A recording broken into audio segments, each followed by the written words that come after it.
Aloha everybody, and thanks for tuning in today.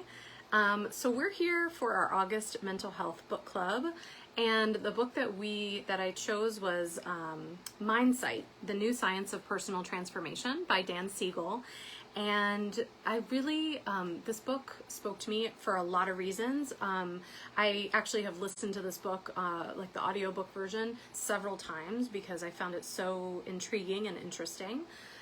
So if you have ever wondered maybe why you are stuck in like a repetitive pattern of conflict with somebody in your life, or why you continue to behave in a certain way even though you're trying not to, or why you become sort of unreasonably angry or upset or overreactive and you find it hard to calm down, or maybe even you're finding that you just can't shake a particular irrational fear or a memory that kind of keeps tormenting you.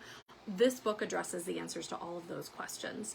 And so in this training, I'm going to sort of shed light on some of those answers and to talk about Dan Siegel's groundbreaking book, Mindsight, to really help you understand the inner workings of your mind with greater clarity so that ultimately you can rewire your brain to optimize your mental health. That's the goal of this book club, right? This is a mental health book club for women. And so what my hope is for you is that this book, and even just hearing the summary of this book and a little bit about it, will help to start you on a path to release some of your mental and emotional patterns that are getting in the way of living your life to the fullest, right? So who am I to be telling you this? My name is Sarah Slater-Snyder. I'm a licensed therapist in Hawaii. I'm also a registered yoga teacher and an elite embodiment coach. And I've lived in Hawaii now for about 20 years. This place is absolutely home to me. I was a high school counselor for about 12 years before starting my own private therapy practice where I specialize with adolescent girls and young adult women. And I've been running girls and women's circles for over a decade. And I founded the Women's Wellness Circle about a year ago in 2021 during the pandemic. And part of what came out of that was teaching my life-changing program, The Abounding Woman, which is a course and a program in mastering emotional intelligence and regulation. And I created that, to be honest, because I was seeing a gap. I was seeing a lot of women and girls that are struggling with similar issues and challenges. And so, through my 15 plus years in the mental health field, in also the field of education and in wellness, I've really come to sort of realize and appreciate the power of integrating neuroscience, psychology, and yoga in a really innovative way. And so I'm here today to share with you because I've been able to help so many girls and women in ultimately building Mindsight for themselves, right? Really, so sort of the working definition of Mindsight is really just sort of awareness of our internal world. And the goal there is that, hi, Taylor Marie, thanks for being here. Hi, Caitlin. Thank you guys for tuning in. So this idea of Mindsight, right? The whole thing is that we want to be able to tune into our inner landscape, our internal world, so that we can basically release unhealthy patterns, the things that keep us stuck, right? And ultimately we need to learn how to tune into that so that we can replace sort of our inner dialogue, if it's an unhealthy inner dialogue, with healthier self-talk, right? Because that impacts how we feel and how we act. And so essentially, like, the work that I do within my wellness practice teaches girls and women how to step into their power using my embodied paradise method, which really helps them to come home to their highest and wisest self, right? So the whole idea of being an elite embodiment coach, again, this idea of embodiment is coming home to yourself. Elite embodiment is coming home to your wisest, your highest self, the elite within you, right? So I want to start by just sharing a little bit about Mindsight, this concept, because it's a really, again, like groundbreaking concept. Dr. Daniel Seigel coined this term. He created this whole concept of Mindsight, and he basically says that it's the skill of being able to reflect on the connection that exists between your body and your mind, right? So he's essentially talking about sort of combining emotional intelligence with emotional regulation, awareness of what's happening within you. And so he actually says Mindsight is like a seventh sense, and really his whole sort of philosophy, he's using this like cutting edge neuroscience to understand basically this like complex interplay between the brain, the mind, and our social relationships, which he ultimately says basically helps us to understand our emotions, helps us to understand our experiences and our relationships, so that we can build these like new neural pathways at any stage of life, no matter how old we are. So the whole, again, this big idea of mindsight, right? Because that's our first sort of reflection prompt for this book was, what is mindsight and why is it such a groundbreaking concept? Mindsight is so groundbreaking because it can actually help you, once we learn how to sort of integrate and like connect mind and body, we can start to deal with trauma, past trauma. We can start to improve our relationships with our loved ones. We can heal from, again, sort of past, childhood issues.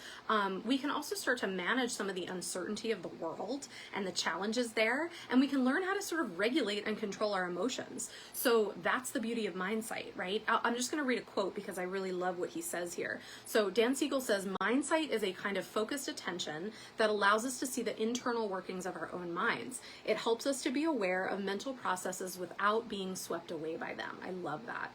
And it enables us to get ourselves off the autopilot sort of ingrained behaviors and habitual responses and moves us beyond these like reactive emotional loops that we all have a tendency to get trapped in. So he's saying it lets us to name and tame the emotions that we're experiencing rather than being overwhelmed by them. And 100%, Caitlin, tuning into our inner landscape. And the thing that, to be honest, what I see happen among many of the girls and the women that I work with, and it's not just women, I should say, but I happen to specialize with women. This happens with men all the time too. But what I want to point out is that so many of us do get swept away by our emotions because we never quite learned, one, how to name them, how to sit with our emotions, how to even acknowledge our emotions, right? And that could be because that's how we were raised, to never acknowledge our emotional experiences, or we were just we never learned how to actually tame them, how to regulate ourselves, how to self-soothe, right? And so many of us get swept up in these emotional experiences without having tools to like ground ourselves. So one of my questions at the beginning of this month was to consider the difference between saying I am sad and I feel sad, right? It's very subtle, but so some people responded and said, oh, those two things sound the same to me, right? And maybe they do, and that's okay. But there's a very nuanced difference that I want to explain because this difference, essentially, if we're saying I am sad, that's sort of this like all-encompassing, almost like the idea of it feeling like a permanent state. I am sad. That's like claiming that as if that is you. That is an all-encompassing and consuming of you, right? So it's sort of almost like a self-definition or like a kind of limiting definition or way to describe your emotional experience versus I feel sad. When we're saying I feel sad, it suggests more of this ability to like recognize and acknowledge the feeling without being consumed by it. We can recognize it as a feeling, and actually one of the things that we know is that when we name our feelings, it self-distances us from that emotion, which just that alone gets us out of our emotional mind and into our prefrontal cortex, our reasonable mind. And that's the whole name it to tame it idea, right? Is that if we can start to name our emotions, not as this is me, I am this, but I feel this, just that I feel. Gosh, it makes a world of difference. And truth be told, within like my therapy practice, for example, just the simple practice of naming the emotions and starting to actually identify them, that alone calms your nervous system. That alone can actually help to shift you out of a place of feeling stuck in your emotional experience. So that is actually really important because the focusing skills that are part of Mindsight make it possible to actually see what's inside of you, to accept what's going on inside of you, and then also to let it go, right? And in letting it go, we can finally transform it. And so that's what's so powerful here about Mindsight. So part of this process, according to Dan Seigel, is, and this is our second prompt, reflection question, is really like, what are the three pillars of Mindsight? And he says there's three things, so three pillars. One, observation, right? So he says basically you have to start to learn to notice when a distracting thought is like pulling away your focus. And I use this constantly with my clients because we have to become observers of our own experience, are observers of our emotional experience, observers of physically what's going on in our body, right? Learning how to observe what's happening within us is such a powerful practice. So that's step one. That's the first pillar. The second pillar, he says, is objectivity. So this is more like following sort of the flow of your thoughts without judgment. And this is the key. And this is a huge part of actually my embodied paradise method as well, is this idea of like, of essentially becoming an observer of your thoughts and your feelings without judgment. And that's sort of that conscious part of my conscious reframing technique. So that's the second piece, is the objectivity, the being able to sort of notice how you're feeling and to learn from it without getting critical of yourself.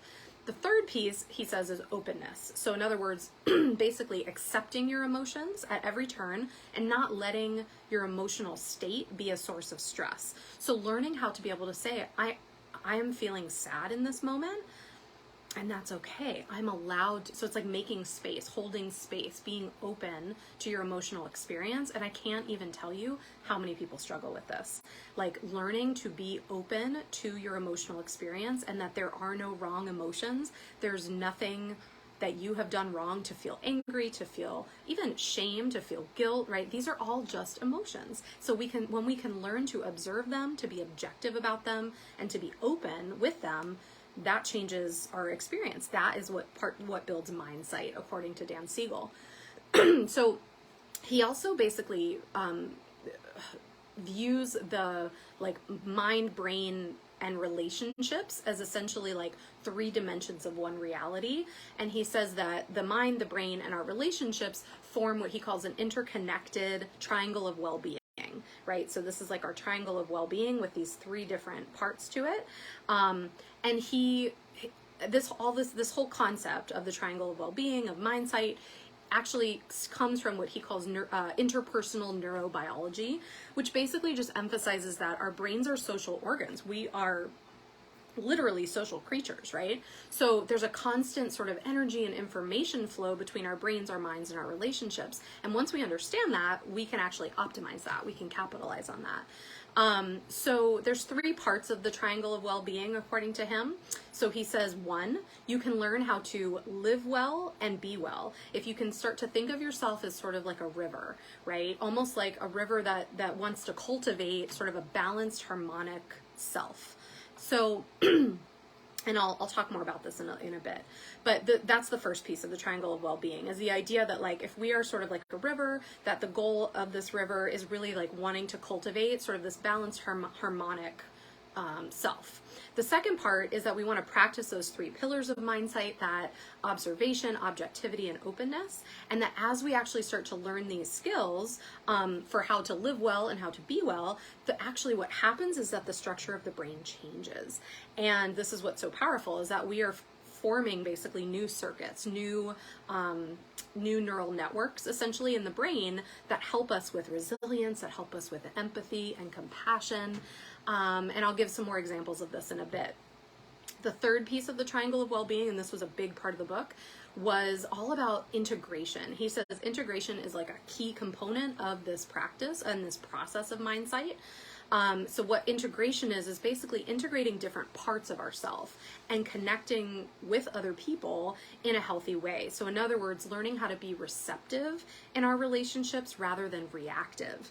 And that is everything. Like if we're talking about emotional regulation, learning how to be receptive and like receive from another person is key, right? Because if we're constantly on the defensive, then we can't be receptive, right? We sort of block it. We get defensive, and so that's where conflict starts to happen, right? So again, we want to practice sort of receptivity with other people and in our relationships. And I'll talk a little bit more about that in a minute. So here's, to go a little deeper in that, this is our third prompt, reflection prompt. He says, so what's the difference, or this was my question, what's the difference between a me map, a you map, and a we map? And these are his terms, but basically he says that the brain makes what he calls me maps that give us insight into ourselves. So essentially it's our way of like understanding ourselves, right? Of our own mindsight into our own internal world and landscape. And then he says the brain also makes UMAPs, meaning that that's what gives us insight into other people's landscape, other people's internal world. And then lastly, the brain also makes these we maps, and the we maps are almost like representations of our relationships. So it's a way to understand us and us in relation to other people and how we are connected with others. And without these maps, we really are unable to like perceive the mind within ourselves or other people. So for example, without a me map, it would be really difficult. We would almost become swept up in our own emotions, our own thoughts, almost like becoming flooded kind of by our own feelings, right? And so the me map actually helps us to give insight into ourselves so that we can, one, be able to name our emotional experience, and two, be able to tame it so we don't get swept away. And so that's sort of again, where the me map comes in. The U map is that essentially if we didn't have that U map, if I didn't have a way to see into another person's sort of internal world, then I would see other people's behaviors as basically like the physical sort of objective reality of what I'm seeing, but without sensing subjectively what's going on with them. So it's almost like I wouldn't be able to understand what he calls sort of this inner mental sea of other people. And so he's basically saying it's the UMAP that permits us to have empathy. So back when I used to teach AP psychology, we called this theory of mind. Psychologists call this concept theory of mind, basically our ability to sort of understand what another person is thinking and feeling, to sort of understand their internal world. Dan Seigel calls this the UMAP, being able to actually empathize with another person. And there's actually a neural basis for this. They're called mirror neurons. They are located in your prefrontal cortex behind your forehead, but basically they are the neurological basis for empathy. And so our awareness of another person's state of mind literally depends on how well we understand our own state of mind. So our own me map, our own mindsight into ourselves allows us to then have empathy into the you map of someone else, into understanding their internal world. So it's really interesting because it's all interconnected. And let's see. Oh, so this was a big piece. The beginning part of the book, he talks about this really tragic case. One of his clients named Barbara, who is this older woman. She's a mom. She experienced a really terrible car accident, and her prefrontal cortex was damaged. And he basically describes sort of the changes to her personality and her feelings. And the way that she described that actually was as if she had lost her soul.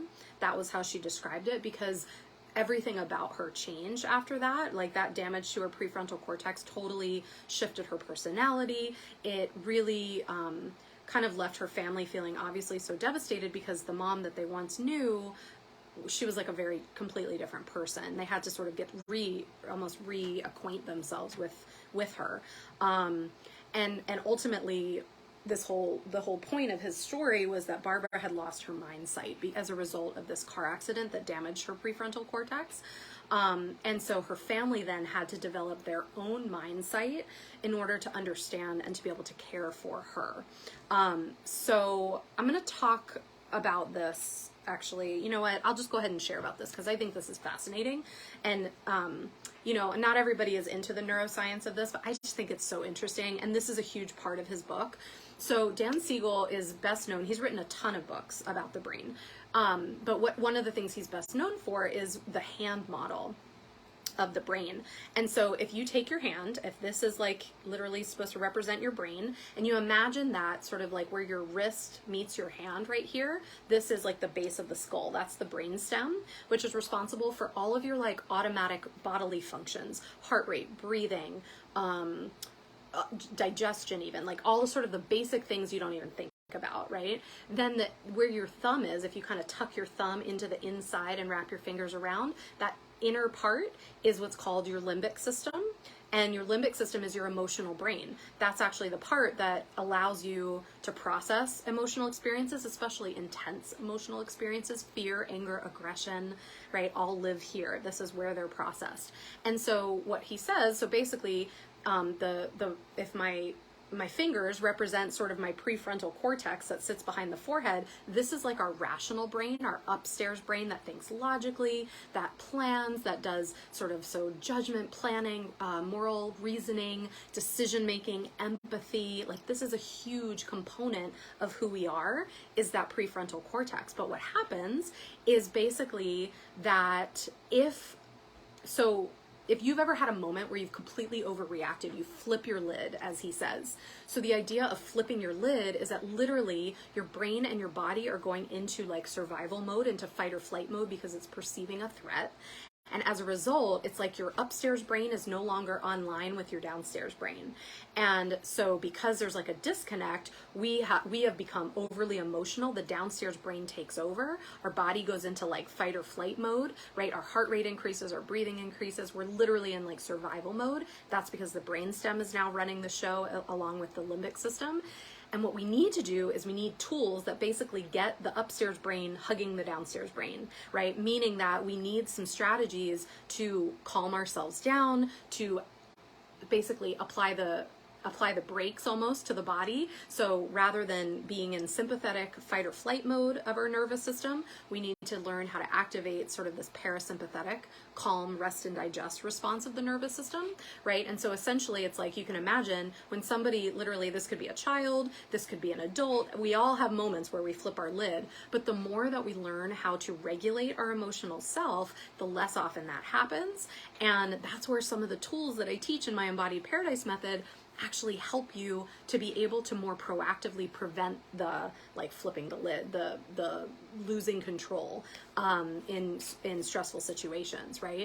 So again, like it's really important just to understand that this part of the brain is essential for so many things, for being able to tune into others, for being able to empathize, being able to regulate your body, being able to soothe yourself and calm the fear, being able to have insight into yourself, moral reasoning, to respond in a flexible way, to have sort of pay attention to your intuition. That comes from prefrontal cortex.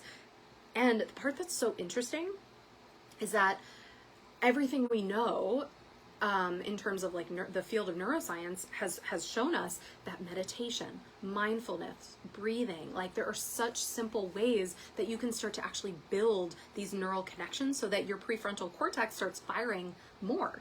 And that's why in kids, it's so important and helpful to teach them strategies to be able to basically like calm themselves, to regulate their emotional self. And that can be as simple as actually just naming the emotion. Naming the emotion calms us down. Naming the emotion actually starts to at least bring the upstairs brain back in line with the downstairs brain. So again, there's really simple ways we can do this, but this is a key component. So, and you guys let me know, I'm like throwing a lot of information at you. So if you have any questions as you're watching this, definitely just, drop them in the comments. I would love to hear any questions. The fourth question, though, that I want to answer, which was sort of our fourth reflection prompt, was what is integration? Again, that main concept. And why is it important for mental health, right? So this part is so interesting to me. So Dan Seigel says that integration is the balance between rigidity and chaos, meaning that he's basically saying integration is core to our well-being. If we want to, what he means by the rigidity is like, when we think of rigidity, that comes from a place of needing to have control over situations, right? We tend to get rigid, inflexible. We're not really kind of integrated. We're not in a flow with our life, as opposed to, and that's sort of the equivalent of being in this like mental chaos, basically. And so Dan Seigel started to wonder, does this mean that mental health is a function of integration? So Mindsight, the big idea is that Mindsight actually aims to kind of link those three regions of the brain that we just talked about, which is what he calls vertical integration. And he also says, because we know that the brain is divided into like the right and left hemisphere, he says that when we can learn to link those two parts of our brain, which do very sort of different things, that's actually what's known as like horizontal integration. And so he describes integration almost like a river. He loves that metaphor. And he talks about how sort of the central part of the river is like this ever-changing flow of integration. And the river has these two banks. One bank is basically the bank of chaos, right? And the other one is sort of this like bank of rigidity. And so what he's saying is sometimes we get stuck on the side of rigidity, and on other days we feel kind of out of control, we drift towards chaos. But what we want when we're integrated, we're moving along this river, sort of the like central winding flow of the river. We're in harmony, we're in balance, we're integrated.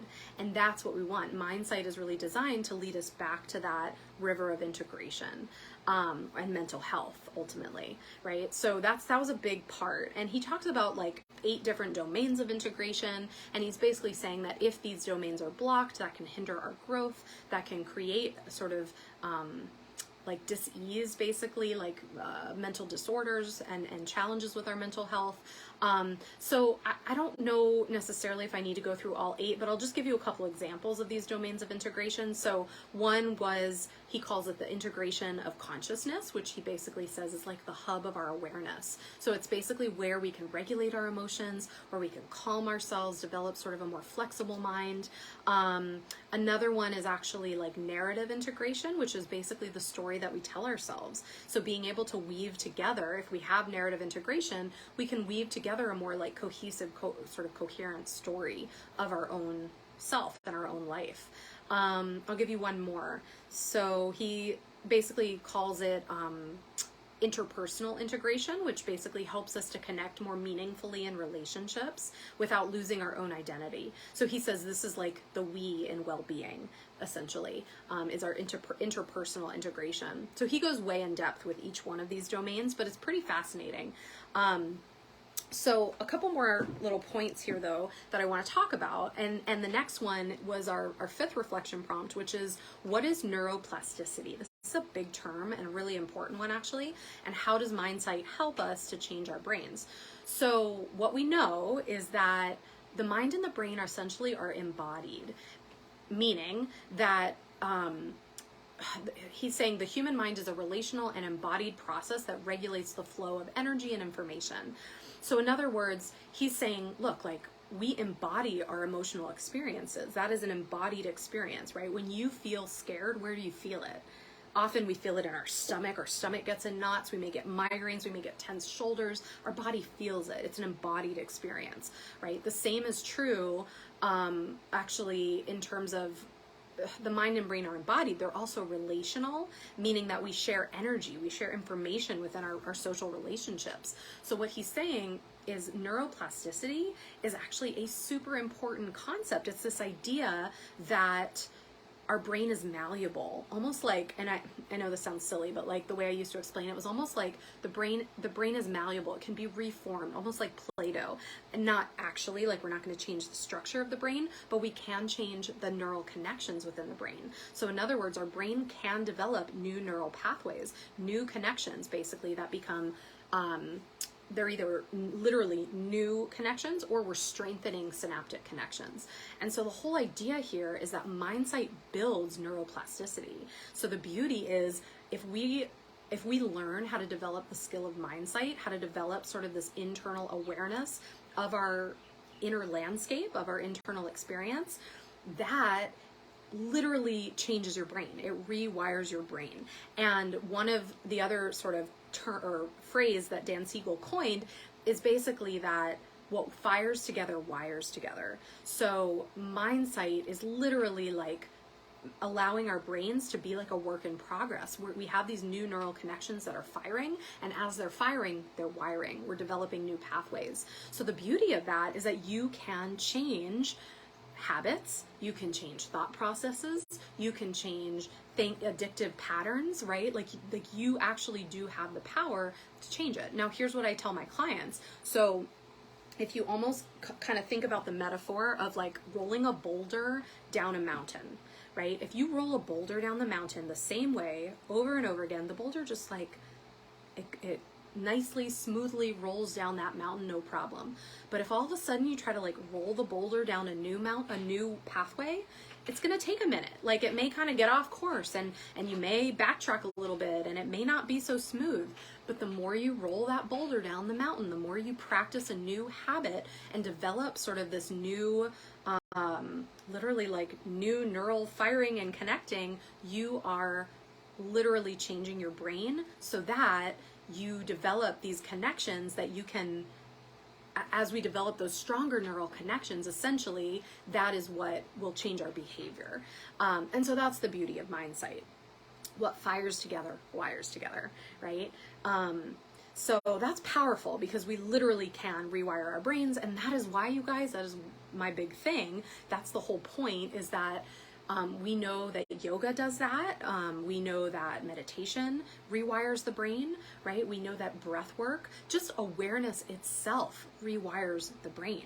And that's the beauty, is like, if we are not directing our attention to making healthy choices for ourselves, then that's going to be our experience, right? We're going to live a life where we don't feel like we're the healthiest we can be. We're not sort of in tune with our highest self. But once we start directing our attention towards sort of healthier decisions, healthier ways to process our feelings, healthier ways to basically connect with ourself, to come home to ourself, then we can actually start to elevate and step into our higher self. And what I mean by that, that's sort of that whole concept of elite embodiment, that we're actually learning how to come home to ourself, but it's ultimately to that part of us that is longing to evolve, that's longing to be awake, that's longing to sort of operate from a more conscious path, right? So that's sort of the beauty of this whole thing.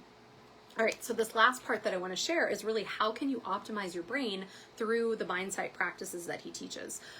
So that's the great part, right? Is that once we understand that the mind can change the brain itself, we can literally transform our life.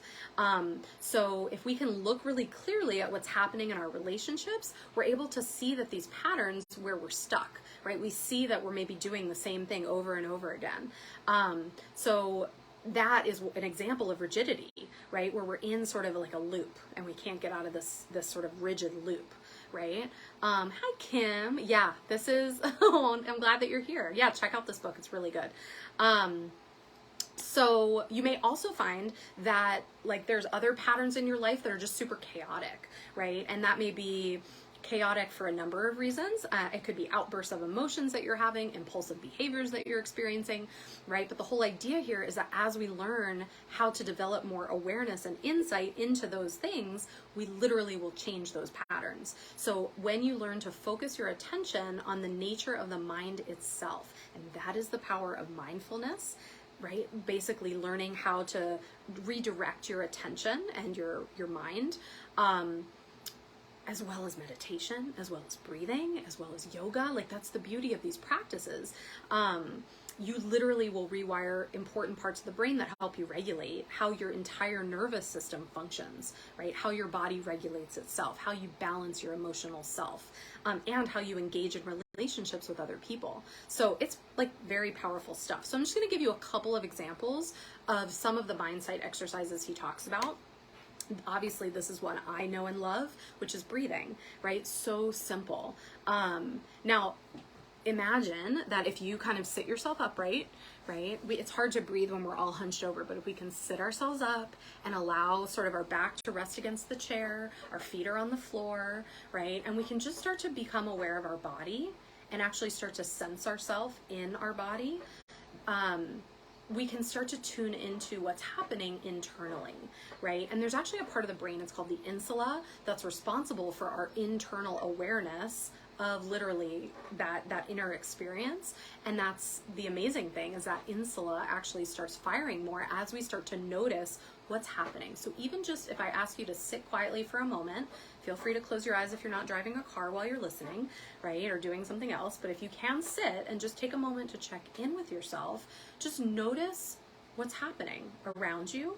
Notice any sounds that are happening, right? Notice how your body is feeling in this moment, just being in a seated position, sitting upright, and start to notice your breath. And just start to pay attention to that inhale and exhale. You can close the eyes here if that's safe and feels good to you. Just beginning to notice your inhale and your exhale breath. It's normal that your mind may start to wander, it may start to drift. And again, if you remember those 3 pillars, we want to observe the breath. We want to observe if the mind starts to wander. And then objectively, without judgment, we come back. We just simply notice it and we come back. right? That's part of this whole process of building Mindsight, right? And then if you remember, that last part is that we have to be open to this process. We have to be receptive. So allow yourself to just for a moment receive this experience of being in your breath with nowhere to go, nothing to do, except for breathing, right? It's not often that we consciously pay attention to our breath, right? Now, I always like to point out the difference between being in our chest as we're breathing versus being in our belly. When we're in anxiety mode or we're starting to feel stressed, we're in our chest. We're in like shallow breath. When we're in the belly, we're breathing more deeply, right? The inhale elongates, the exhale elongates because we're filling up the belly and releasing the breath from the belly. Just notice what that feels like. One hand on the chest, one hand on the belly. And notice the difference of breathing into the belly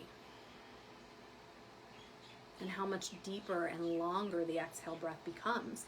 And one of the things that we know, and I've taught you guys in here, is that as we elongate the exhale breath, that stimulates this one nerve called the vagus nerve to actually send a message to the brain to slow down the fight or flight response and to activate the relaxation response, right? That's the beauty of the breath, is that we literally can start to regulate our nervous system and our emotional experience using belly breathing. So many ways to do, there's so many breathwork techniques. I think I have a whole live in the guide section of the Women's Wellness Circle just on pranayama, which is breath control. So feel free to check that out. Dan Seigel suggests also, in addition to breathing, using some visualization. So just imagining as you're sitting there and just connecting to your breath, imagine that your mind is like an ocean, right? Just start to pay attention to what you're thinking, to what you're feeling, almost like they're ripples kind of on a lake. Or maybe they're big waves. Maybe what's coming up for you are these big waves or even storms that are happening, but they're just moving across the surface of the ocean. And notice how sort of the ocean itself, the bottom of the ocean, stays calm. Whatever's happening on the surface is happening. We notice it, we observe it without judgment, objectively, right? But the depth of that ocean, the depth of our experience stays calm. And so the idea is, again, the feelings on top are temporary, but if we can really check into the calmness and the depth that's within us, that is actually where we can stay in a more centered and a calm place, right?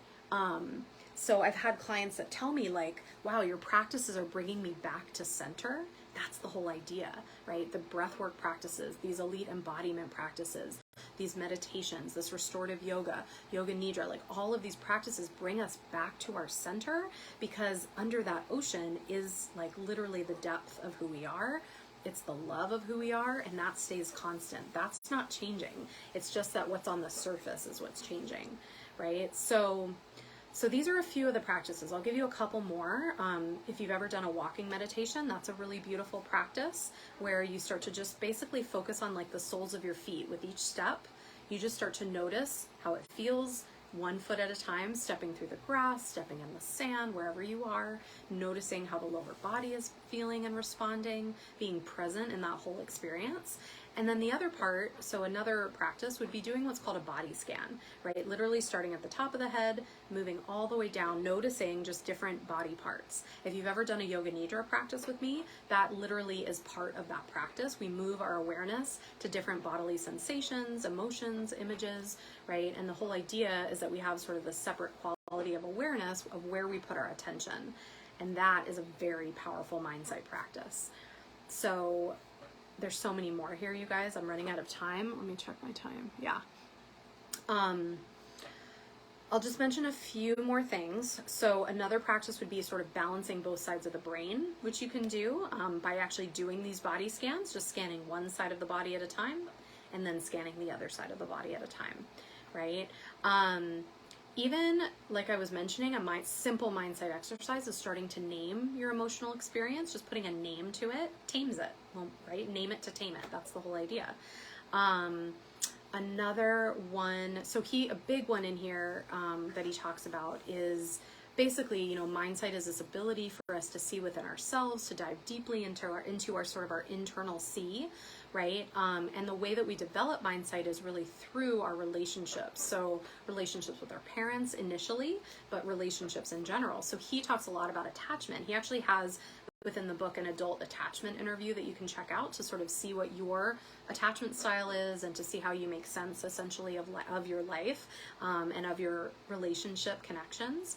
But the whole idea is that what we grew up with in terms of how our parents respond to us, that absolutely impacts our attachment, and it also impacts our ability to sort of reflect on our own feelings, to be aware of our own emotional experience, to be able to perceive others' emotional experience. All of that comes from our early interactions with our caregivers. And so when our parents are not providing like clear feedback, then the lens of Mindsight basically becomes distorted, he says.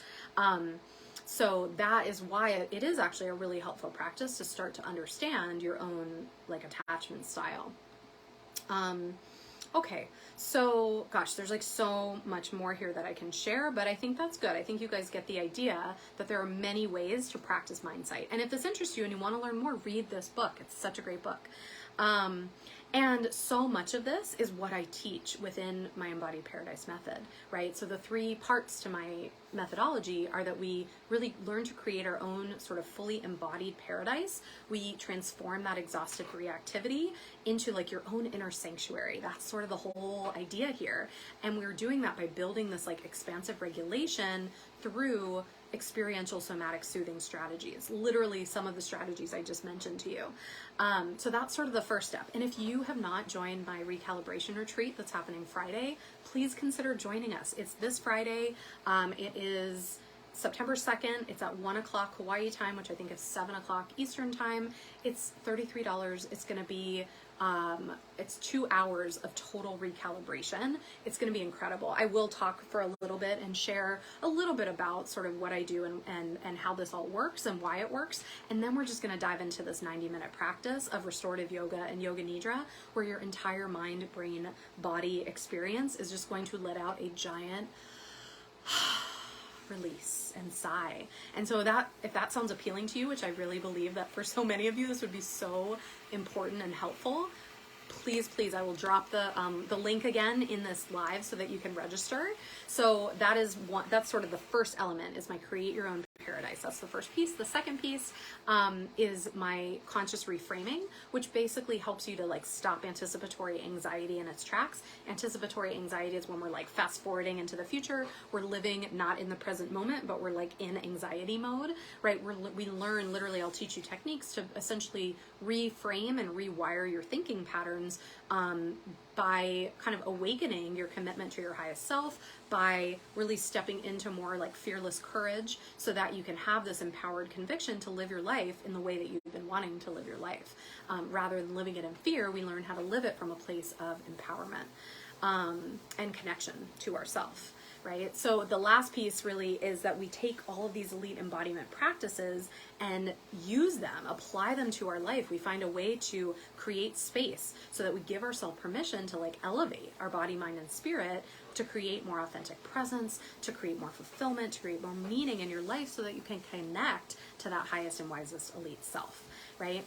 So if this interests you, if you're like, wow, Sarah, this is so cool, I'd love to learn more, just please drop Mindsight below in the comments. I will reach out to you. We can connect, hop on a free pathway call, and I'll teach you a little bit. I'll share a little bit about how my Embodied Paradise method might work for you. And in the meantime, if you also are just really wanting to figure out some other, ways for you to build more Mindsight, so we can do that one-on-one. You can join my Abounding Woman program, which is a way for us to connect within a group setting and for you to learn some of these strategies. We'll talk about all of that on the call. If you want to learn more, drop Mindsight. I would love to share with you. And I hope that some of you will consider making it on Friday to my recalibration retreat. So thank you guys so much for tuning in. It was really sweet to connect with everybody today, and I hope you have a beautiful Wednesday. All right, everybody. Aloha.